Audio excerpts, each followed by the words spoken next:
Hi everyone, welcome to Lurking for Legends, a live video cast where we talk with people from all walks of the publishing industry.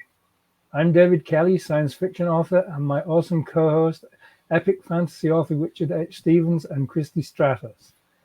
Unfortunately, Christy can't be with us this week, so you'll have to make do with Richard and myself. Lurking for Legends is an interactive broadcast, and we encourage viewers to chime in with questions for our guest or comment on what you hear on the show. And tonight we're chatting with Howard Pell. Hi, Howard.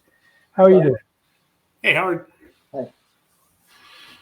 So to begin with, Howard, how about you just tell us a little bit about yourself and your writing and what you do? Okay.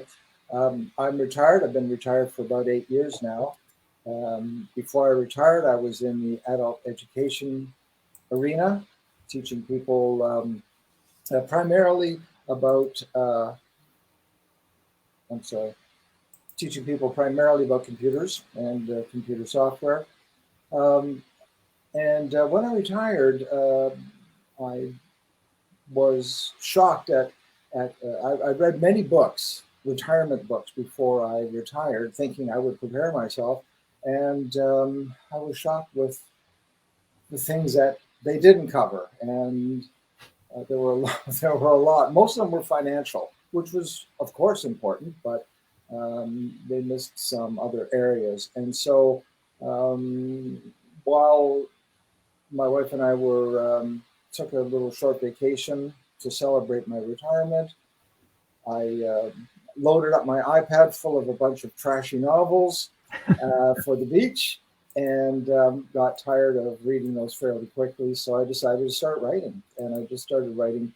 I was thinking I would just do a blog, but then after I'd written about 20 pages and showed it to some of my friends, they encouraged me to write a book, and that was the birth of my first ever book, which was on it's about all the things that I wish people would have told me before I retired.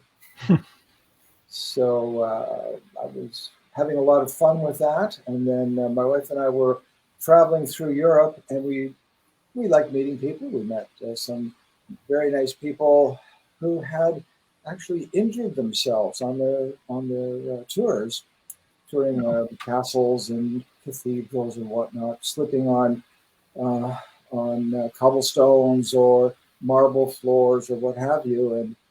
And then I thought, there should be some uh, exercises that people could do after 30 or 40 years sitting behind a desk.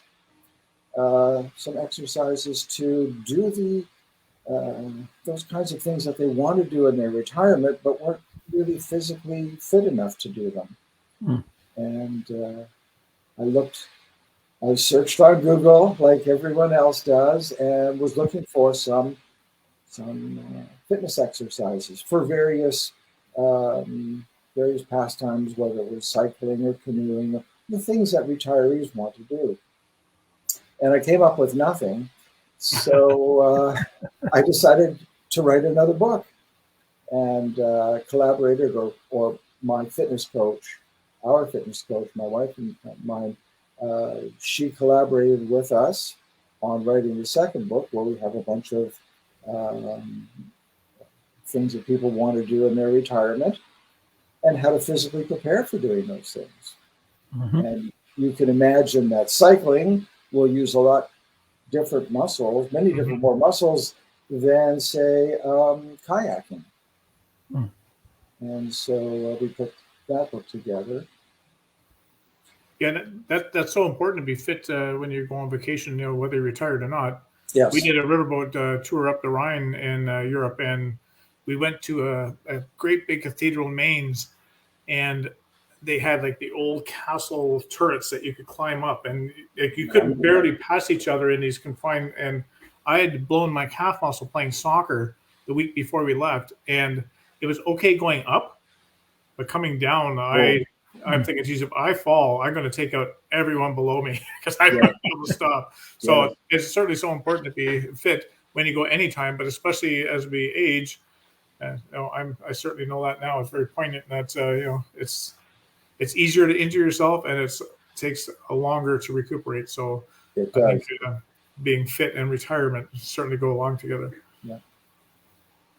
So then, after I wrote the 2 nonfiction books, I've been writing a number of short stories. I've been writing poetry, and getting a few of those published in various magazines, typically online magazines. And I've just a couple of weeks ago finished my very first novel, which is now at the printer. They're going to be giving me my proof copy, hopefully this week or next. That's And exciting. yeah, it's really exciting. This is my first attempt at writing a full-length novel, and boy, I learned an awful lot. It can be a daunting project, that's for sure. Yeah, yeah. It's got a comment here from CJ Davidson. Says, I love that you write about this important subject. It's important to prepare early. The book makes a great gift as well as being educational. Thanks, CJ. It's yeah, I think it does make a great gift, especially for your parents. If your parents are just retiring, or if they've just retired, then I think it's especially, again, if you've led a fairly sedentary life, and now that you've retired, you're going to do all those things that you wanted to do, but work got in the way. So, yeah. No, absolutely. It's a great gift to ourselves too, with our parents. Like, you know, as Dave and I don't know about Dave, but as I get closer to retirement, Dave's still a young buck, but I need to start thinking about that more and more as well. But so what you were talking about, your retirement, you wrote that primarily for your friends, and then with encouragement of your friends and family, you wrote that first book, and you learned things you wish you had known before your retirement. Yes. Now, without spoiling the book, you said you had learned nothing the first book, but obviously you've learned something. So, yeah. What are a couple of those things? Is this getting a fitness coach? Is it like, you know, as we get older, we can't partake in, like, let's say, tackle football anymore and right. live to brag about the next day without any aches and pains. So, what do you suggest? Well, there's a couple of things. One is, of course, most of the books on the market are financial books, and they're talking about saving enough money and how much is enough money and how much will you need and those sorts of things, which are important. There's no question. But I realized fairly early on that there were 2 other parts of it. One part is your physical fitness. So you've got your financial fitness. The second is your physical fitness. And being physically fit enough to do the things that you want to do, like, say, canoeing. Are you physically fit enough to portage a canoe and all the gear that you would need to go further into lakes and what have you? The second area is being mentally fit or emotionally fit to know the things that you want to do. I've met a lot of people who have reached what I would consider to be a retirement age, but they refuse to retire because they say things like, well, I really wouldn't know what to do with myself if I stopped working. And if they still enjoy what they're doing, if they still enjoy their work, then that's wonderful. Keep doing what you love. But some people I've met say, gee, I really wish I could retire. I hate what I'm doing, but I just sit around the house all day and watch TV.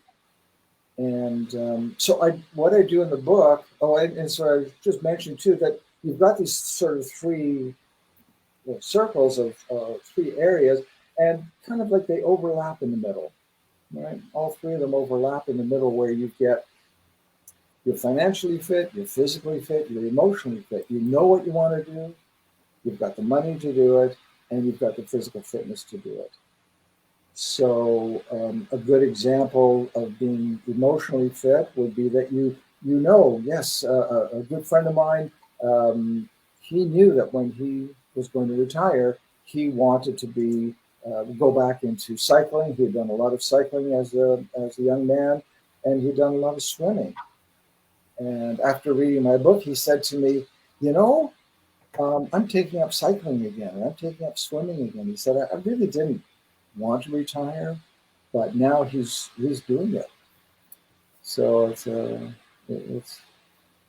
it's those three areas, I think, that a lot of the other retirement books, as good as they are, we're missing out on that sort of thing. And there are other things that they didn't. Some of the other books didn't mention were things like, for example, when you retire, if you've been fortunate enough to work for an organization that had a dental plan and a medical plan and eyeglasses and that you may not be fortunate enough to remain under their plan when you retire. And if you're not, there's an awful lot of research you have to do, and you really need to know what you're going to do before you make that jump and get locked in, not locked in, but start using a private insurance company, because they do kind of lock you in a way that the longer you're with them, the more perks and benefits they give you. So once you're with them, you don't want to change, because you start from zero all over again with a new company. I think your speech is taking C.J. Davidson down a fun track. This brings to mind the image of the older couple hand in hand jumping naked off their cottage dock financially. So so to have the cottage, you got to be financially fit, and to be able to run naked off a dock and jump in the lake, you got to be physically fit and probably mentally fit, or maybe unfit. I'm not sure where that would come in. That's kind of funny. So, sorry, go ahead. No, go ahead. I thought Dave was going to say something there. Well, I'll go ahead then. So, Howard, looking at your websites and what have you, it's like I noticed that you've been involved in organizing various writers' retreats and networking, and you also promote flamenco dancing, which is kind of amazing. And it sounds like you're someone who really enjoys bringing people together and helping others. Is this one of your main motivators? Sorry, is this one of your main motivators? Oh, absolutely. I've always been an educator, or almost all of my life I've been an educator, and I love people. I love meeting new people, and through my work in Rotary, so I'm a Rotarian. We are serious about making the world a better place to live and making our community a better place to live and helping people. But you're absolutely right. Through flamenco, my wife and I have traveled quite a bit in Spain, and over the years we've seen many, many good flamenco dancers, musicians. And when we found this young couple here in Waterloo, who she dances beautifully, and her husband plays guitar. It's just a wonderful thing to think. Right here in Waterloo region, we have flamenco. So my wife and I are promoters, and we work on the flamenco festival, which is, if I can make a little plug, it's happening this week. And our gala event is Saturday at the Kitchener Market. We'll have paella, we'll have tapas, we'll have sangria, and a lot of live entertainment. We've already brought a couple of people in from Belgium who are also guitarist, dancer, a fellow up from New York City who is flautist. And so it should be a really good bash. It sounds wonderful. It will be, yes. We're very excited that this year we're doing it all live in person. Previous years, of course, during COVID, it was all online, which was it was difficult to do. But so this is our 5th year. That's awesome. I remember. So you were also, correct me if I'm wrong, you're the co-founder of the KW's Writer Alliance?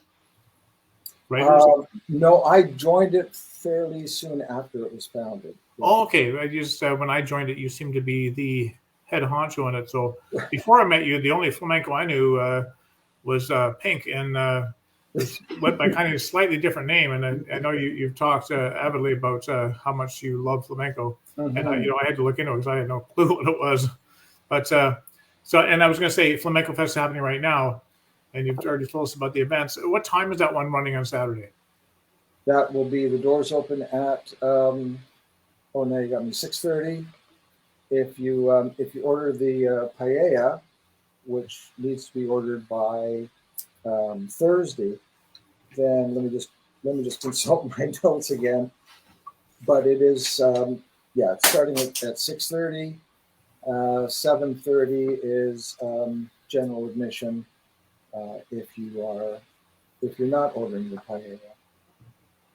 And are you and your wife in any of them? Are you just supporters? Do you actually partake in the music or the dance, or? No, we are sort of wannabes. We just love, and we've kind of learned. We're starting to learn a bit about the clapping. You know how they. So we're taking lessons on and you need to take lessons on really, wow, how to clap in time with the musicians and the singer. Mm-hmm. That's awesome. I also want to touch on what Dave mentioned too, is you did a writer's retreat, and I know you did one last fall, and I couldn't make it because I was doing something else. I think I was at the market. I was selling my books at the market. But do you have any more writers' retreats scheduled? I do. I have another one scheduled for this fall. Same place, same venue. It's a small venue, and we're trying to keep it small on purpose. So I think last year we ended up with 7 of us. And I've just been corrected. The doors open at 7 o'clock.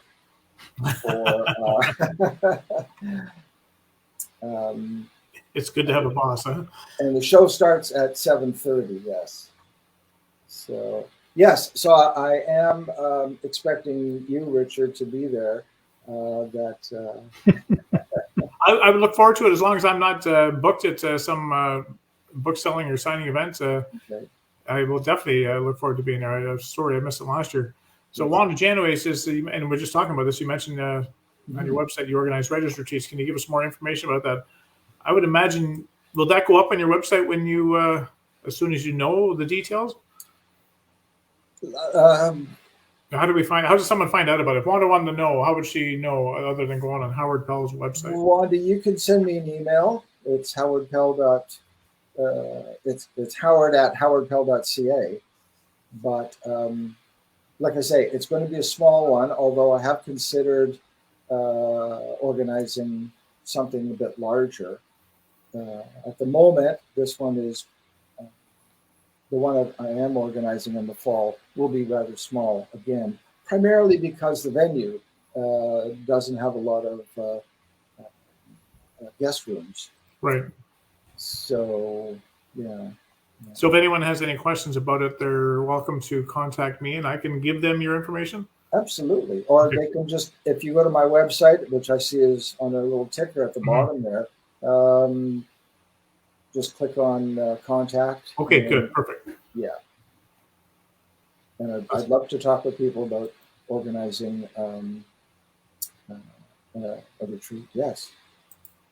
Yeah, no, that sounds good. No, I've always wanted to do a writer's retreat. I've never done one. So Howard, I noticed in your bio, it mentions that you teach writers how to optimize their digital workflows. That sounds incredibly impressive. Could you tell us a little bit more about that, perhaps? Yes. So I do put on seminars myself, both at the Writers Retreat and for some of the writing groups that I belong to. For me, it's after some 30 years of writing course manuals for my students, I've got a very definite plan of attack. I know there's an awful lot of seat of the pants writers, and I applaud them wholeheartedly. I really wish I could do it the way you two do, but I can't. 160,000 words of seat of your pants. that is absolutely incredible. I'm so impressed. For me, I start off with my idea, and I ask myself, I sort of ask myself what if questions to get my ideas. Mm-hmm. So, as an example, my novel, it all started about, what if I could create a test to prove that someone is a real reincarnate of a real person? That is, someone died the day that this reincarnate was born. And what if I could prove it? If I could prove that the person who died was reincarnated as this child. So I just sort of thought about that, and I started tinkering with the idea. And as a matter of fact, it was actually an idea for a business, because I wanted to say, what if your child, so think, I'll get everybody who's watching this right now, you don't have to write in or anything, but think, when you were younger, did you ever have like a deja vu where you knew you had been somewhere or done something, but you knew it was impossible because you'd never been there before? You'd gone to Europe and you looked at a cathedral or something and said, I've been to this cathedral before. Or when you were a child, did you ever sort of have that kind of memory in the back of your mind that I've got a memory of something that I did as an adult? And I was somewhere, or I did something, and these memories fade. I think they fade fairly quickly, but I know for me, one has always stayed in my mind, and I'm not going to tell you what it is, but I always felt like there was something that I remember from when I was an adult. So I thought, if I could prove this, if I could make a test, if I could write this test, then essentially I would be able to leave my estate, my full estate, to my reincarnate. So I could take it with me. Interesting. So what I did with it then was, my wife said, no, you're not going to make a business out of this because you retired. But then, so I thought, well, you know what, maybe I'll just write it down. And so I started writing it down. And then I said, well, okay, how would I present this? And one of the questions I asked myself is, oh, Wanda, whoa, that is fantastic. That's fantastic, Wanda. And you see, maybe you are a reincarnate of someone else. So I think you saw the show yesterday. Sorry, Howard. So we're talking about this is the new book that you're writing. Is that correct? Yes. It's written? I've just written it and published soon. Well, so my workflow for writing is, now I try to understand, or try to think about questions that my students would ask me when I'm writing a teaching manual. And then I start with the table of contents. And now for a novel, there is no table of contents, but I write out a plan. And I start at the beginning, I write down, again, a table of contents, and then when I get to the end, okay, what happens at the end? So now I've got a roadmap, and I can essentially start with a skeleton and then start putting a little bit of meat on the skeleton, and then put more meat on it, and then put more meat on it, and finally put some skin on the whole thing.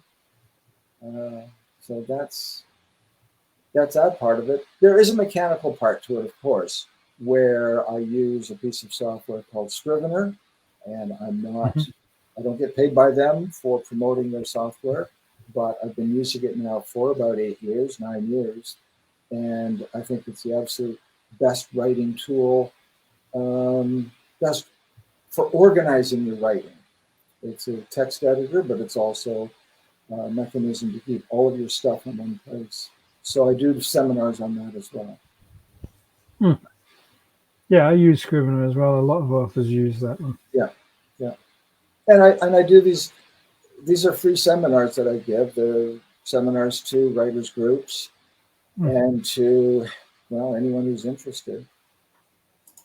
So you mentioned that you had meager writer beginnings, but you had some short stories published in magazines. You now have 2 books out, and you've got the third, which is a fiction novel. It's slated to come out soon, and we're kind of hoping in 6 to 8 weeks. Yeah. What was the actual epiphany? I know you might have touched on this, but what was the actual epiphany that started you down the road to become an actual published author? Like, I know you set out to write these tales to your friends and family about being fit for retirement, but still, that we can all think of that kind of stuff. But what was that defining moment that made you think, I want to become a writer? I think it was when I had the first book, and I was planning. The whole plan was I was going to write a blog for my friends and my family. And then I got so much encouragement from it.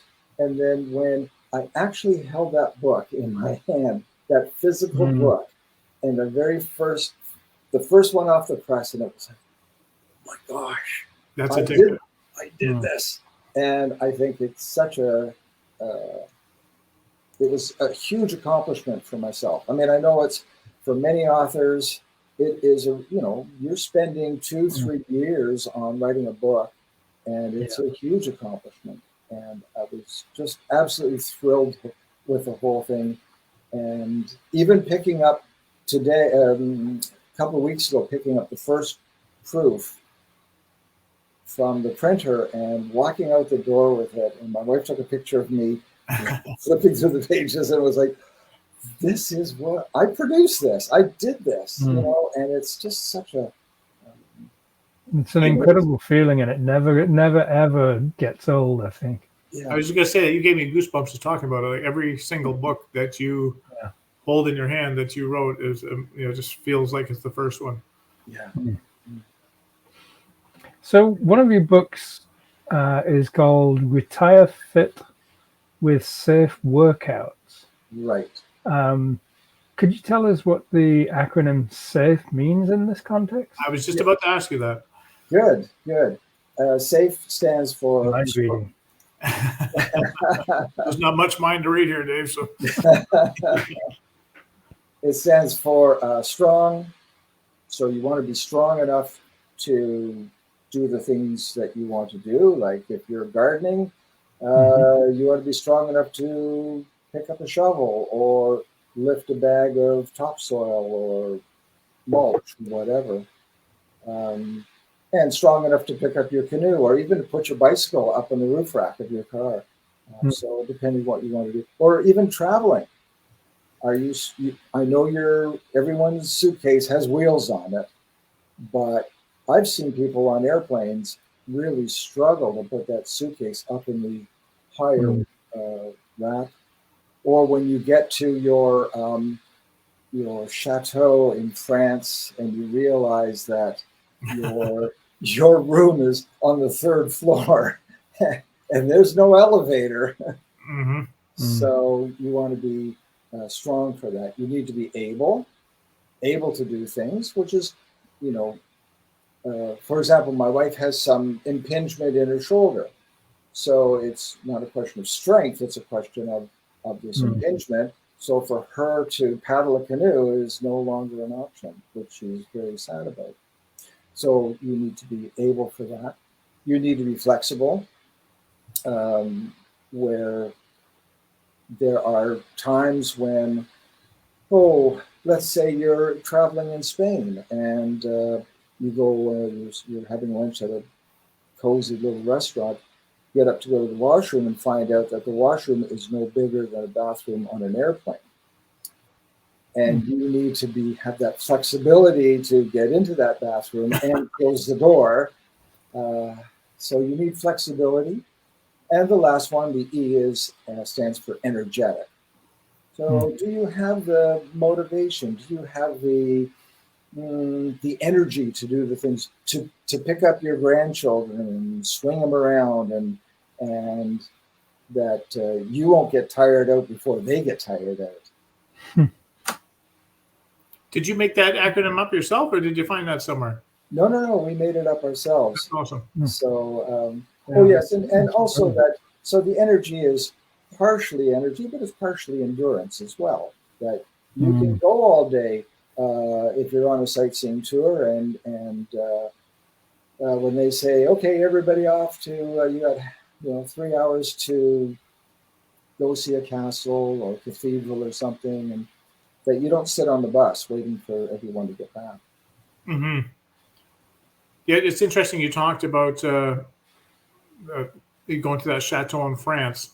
We're so used to here in North America that there's not too many places that you go to stay overnight that do not have elevators. We went to Scotland and we had this place right on the Atlantic Ocean, and we were up on the 3rd floor, and there was a winding, narrow staircase, and we had heavy bags, and there was no lift. Like, we had to actually physically carry them up the stairs. Yes. And even for me, I figure I'm a decently strong person. It was a challenge to get them up, and then it's easier getting them down. You just let them go. But you certainly have to think of it when you go to different countries, for sure. Yes. It's and especially too when your host is a 90-year-old frail woman who said, "Well, you or she hikes up those stairs like it's nothing." And you're kind of like, oh, I can't really ask her to carry my luggage. Look at her booting up those stairs, and I couldn't do that. We were actually in Switzerland, and we were hiking in some of the mountains, and this was in Appenzell, where Heidi was from. If you remember the story, Heidi. Oh, CJ says she loved them. Okay. We were in Appenzell, and we were kind of huffing and puffing going up these hills, and there would be these short little people, and they're elderly people just running, not running, but they were just going up the hills like they were nothing. And to them, it was nothing. But to us, living in Ontario, how many hills do we climb, on a daily basis? Not very many. No, we don't have real hills in Ontario. No, that's for sure. A big lake, so maybe we're good swimmers. Richard, did she call you a weak Sassenach? Yes, she did. Yes. You got to watch those Scottish women. Yeah. She should have warned me too. It was her country, so like when we went over there, she should have given me prior warning before we got there that I'm going to have to do a lot of lugging. But it's true. Like, you're going to the castles and like that cathedral I mentioned earlier. Like, you don't know what you're going to expect. So to actually enjoy the actual cathedral, like, anyone can walk through the front doors. Yes. And you can look around. Wow, this is pretty cool. But there's so many little side bits that really make the tour so special. And if you're not physically able to do so, you're really missing out on a lot of experience. So, yes, and it can be dangerous. Like I say, we've met people who have some of those cathedrals, or even the old pubs. And David, you might know this. Notice he went to you, Dave, when he said pubs. Those pubs can definitely be dangerous. Well, yes, and they were built before there were any kind of rules or regulations about how high a step must be. So you might have a little wee step like this, and when you leave the pub and you're walking and you don't even notice a little step like this, but you do step down on it, not expecting to. We've met people who've done that sort of thing where they missed the step because the step was not the right height, not the height that we're expecting steps. And they'll twist an ankle, they'll hurt their knees. There's a lot of things that can, and especially if you don't have your sense of balance. Balance is so important. And if you spend your time in the pub for long enough, it's like you will lose your sense of balance. So we were talking earlier about your first fiction novel, Lives Lived. Yes. And we're expecting it out. We're not quite sure yet. It'll be 6 to 8 weeks. You were saying 6, but I know how things go, and sometimes they go a bit longer. But let's hope we get it out in 6 weeks. But CJ is saying, do you have any ideas for your next novel? Is there another one is there a sequel, or is there something totally different? There's something totally different. I'm working on a science fiction. Oh, nice. Because there will be rocket ships involved. And so I'm just exploring different things now in my writing. I've got 2 books that I want to write next. I've actually started writing. One is a science fiction one, which is looking at kind of post-apocalyptic, what happens after climate change, and where do we go from there once once our climate has overheated, or what it's it's up to speculate. It's all speculation right now. So I'm writing this one, and then after that, I've decided to write a James Bond. And again, they come from this sort of what if. When I'm thinking, I just make sort of what if. There's a short story I'm working on now from I got from reading another novel, and there was just one line in this novel that the author put in and never came back to it, and said something to the effect of, John entered the room and I could see that he hadn't changed the color of his skin to match the party colors, and then went on from there. So I thought, what if you could change the color of your skin and not just make it darker or lighter, but what if you could really change the color? What if you could make it like this color blue, or shocking pink, or bright yellow? And so I'm writing a short story about that now. And although some people seem to, and Richard, I think you were at one of those writers group meetings where I posed the question of how am I going to end this darn thing? So I've got a few ideas on how to end Smurfs. We could have a Smurf party. There you go. Yes. Now, do you think that would make it? And I'm not picking on women at all here, but I actually admire and envious, I should say, of women, because the choices of clothing that they have. Like, as a guy, we put on a t-shirt and a pair of jeans, and that's it. We're done. Yes. Whereas women, one day they have shirts on, sometimes they have skirts on, and they have dresses, and they have all these fancy clothes and stuff like that. And I'd never be able to pull them off. But would that make their choices? Would their wardrobe get bigger now that they can change skin color, or would their wardrobe get smaller because they can actually just adapt to their clothing? One of the ideas I had was you could have if you would have groups of people who all change their skin color to the same color. So if you all decided that you're going to get into, one of your groups that you belong to, they all decide they were going to make their skin purple. Then you could have purple parties, and everyone would just come and get naked and be just this sea of purple. That'd be good for sports. You have a very dangerous mind, don't you, Howard? That'd be good for sports teams, though. I think you could really, you have the red team against the white team, and so one team's red, one white. That's pretty neat. Sure. But I was also thinking about sort of, in a more serious vein, I was thinking about, well, what would be the social implications of that? Would we all end up turning black? Would we all end up turning white? Would we all end up turning yellow? Would there be all kinds of new prejudices that would arise? Well, we just don't like purple people for whatever reason it might be. Or we don't like Smurfs, or we don't like Teletubbies.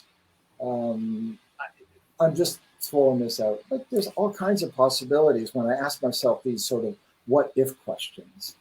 No, absolutely. And you know what? And we could take a social view on it right now, with all the trials that we're having in our world today. That's maybe not that's not a right way to say it. I want to say this delicately, but if we could somehow change our color to fit into a different society and experience what they actually go through, we can try to sympathize and empathize and everything else, but until we actually walk the walk in their shoes, we really have no idea what they're talking about. We listen and it goes, we try to digest it, but until you actually experience it, you cannot emotionally feel what this other person is going through. That would be a very neat teaching experience, if nothing else. Well, I'm ashamed to admit that I don't recall the gentleman's name, but it was back in the 50s, I think, where he underwent skin treatments to turn his skin black. And there was some doctor who was dead set against this, but eventually convinced him. He was a journalist, convinced this doctor to give him this therapy for weeks to turn his skin black. And he went and he lived in Black communities to do just that. And he wrote a couple of books on, and one book was called Black Like Me. Fascinating book, fascinating. I bet it would be. What he went through. And he said, you know, as a white man, things that he did as a white man now were suddenly completely unavailable to him. Mm-hmm. And that was back then. I could imagine must have, you know, we think that we've come a long way, and then you hear some of the reports and you figure we haven't come anywhere. But I can just imagine how much more difficult it would have been back in the 50s for sure. I just got a text, and the gentleman's name is John Howard Griffin.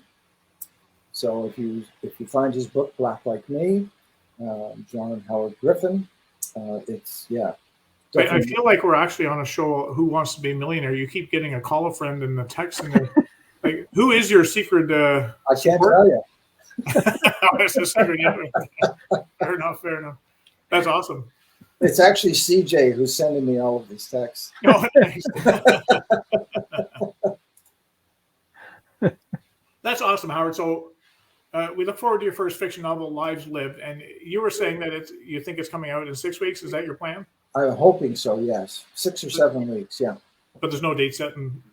There's no date set, and I think it's primarily because there is a paper shortage, and I didn't realize this in the printing industry right now. So, in fact, I couldn't even get the color paper that I wanted. I'm just getting plain white because they just didn't have. They didn't have the cream, the stock that I wanted. And that is so, yeah. Well, I look forward to when it comes out, and make sure that we get our signed copy. We'll be by to pick one up. So definitely. The nice thing is you're local, so yes. Howard's about less than a half-hour drive for me to come get it. So thank you for being on the show today, Howard. And if you publish another novel next year at some point or whenever, and you want to come back on our show, just hook me up, and I'll send you out the links, and you're welcome to come back in. I think our people really enjoyed listening to you talk about your nonfiction books, Retire Fit, Fit, and Fit, and the steps that we need to take. And, if you're young, you don't really appreciate it. And, whatever. I was in those shoes before too, but now that I'm not in those shoes, I'm in the older shoes. Yeah. It's so poignant. Everything that you brought up is so true. Because well, one thing I do say to a lot of people is, what age do you start planning for your financial fitness? Because life creeps up on you. It does. It's because you in your 30s you think, oh man, that's 30 years away, but you start socking some money away, 10% of your pay or whatever, and then but you don't do anything physically. You don't say, well, I've got to prepare physically as well as preparing financially. Right, and then that money's really good for nothing other than. Well, people retire and they say, "Oh, I'm retired. Well, now what am I going to do?" Mm-hmm. Well, I guess I could clean out the garage. Become a writer. Yes, become a writer. So yeah, I want people to say, look, I've got another 30 or 40 years of life that I need to fill 40 hours a day, and what am I going to do with that? I'm not going to sit around and watch TV. So Corky said, Corky write-up's a great start to my day. It's 5 a.m. there. Wow. That's awesome. So that's good morning. They'll be in part of the world that we're traveling to with these places that don't have elevators and stuff. Maybe, who knows? Right. So, sorry, Howard. So before we leave you, you do have those 2 nonfiction books out. Where can people find them if they're interested in getting them? They can go to my website, and they can order them right from the website. There's a link. Or if you happen to be in KW, in the Waterloo region area, I'd be happy to autograph a copy for you and bring it over to you. Just, again, go to my website, send me an email. Also, if you do know of the the print shop here in Kitchener called Volumes Direct. You can go to their website and buy it from there. They are available in some of the bookstores in Kitchener-Waterloo, not all, but some of them. So, And do you have them on Amazon? I'm sorry? Do you have them on Amazon? Yes, they're on Amazon.com, not on Amazon.ca. Really? Yeah, it was a funny thing, and we said, well, they gave us a choice that Amazon.com was going to give us a broader audience, but rather than CA, but I couldn't have both. That's I don't know why. That's, Now this was some years ago. Yeah. But I plan on having my novel available on all of for them. sure. You should have it available everywhere. Yeah. Yeah. Okay, that's awesome, Howard.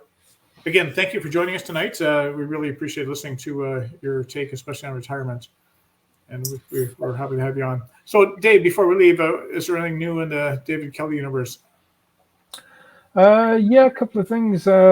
Yesterday I hit a bit of a milestone in the third of the Logan's World Series. I hit 70,000 words. Holy smoke, you're just bagging them out now. Yeah, it's the last week or so has been going really well. So yeah, it's getting close to the end.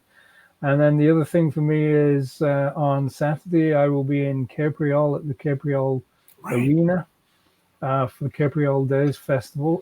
So if anybody in the area wants to come out and talk to me about books or pick up a copy or anything, I'll be there from 10 until 3 o'clock. Awesome. And what about you, Richard? Well, we just for me, I couldn't find my iPads today, but I will be at the Ontario Pirate Festival all weekend. It's a civic weekend here in Canada, and I will have an eye patch.